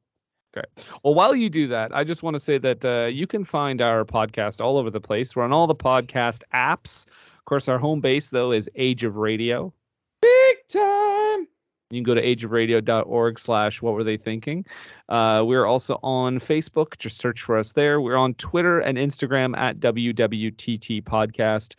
If you want to go to TeePublic, Redbubble, we're on there as well. And you can also go to patreon.com/WWTT Podcast like Jerika and get some bonus episodes there. There's one coming up pretty soon. Actually, what month is this going to be in? I'm not good at calendars. They might be up now. Who knows? Check it out. There's definitely one in the month of February at some point. So check that out. But other than that, I guess that's pretty much it. I guess, Nathan, I have questions about Carpool, but I don't know if you can answer these lofty inquiries that I have. I mean, I can't think of what questions that you might have had about this. Essentially perfect movie. Also, Gardens of the Night was the name of that movie. Gardens of the Night. I'm just gonna put that on my not watch list. I'm saying he apparently does some everybody does some great work, and it's a harrowing movie. It seems like the kind of thing that you would really be interested in. How do you delete from Letterboxd? No, I don't. Maybe. Hey, people surprise me. Kevin James, for instance, in that one movie. Anyway, Becky. Yeah, exactly. Yeah, he surprised me in that. Who knew he could play a good Nazi? Carpool. In a movie in which Tom Arnold does not play a Nazi, let's just establish that. Okay. In a movie in which clearly they were trying to get people and got like their 12th choice. Right. In a movie in which in a light family comedy in which Tom Arnold threatens to blow his brains out. Of course, as you do.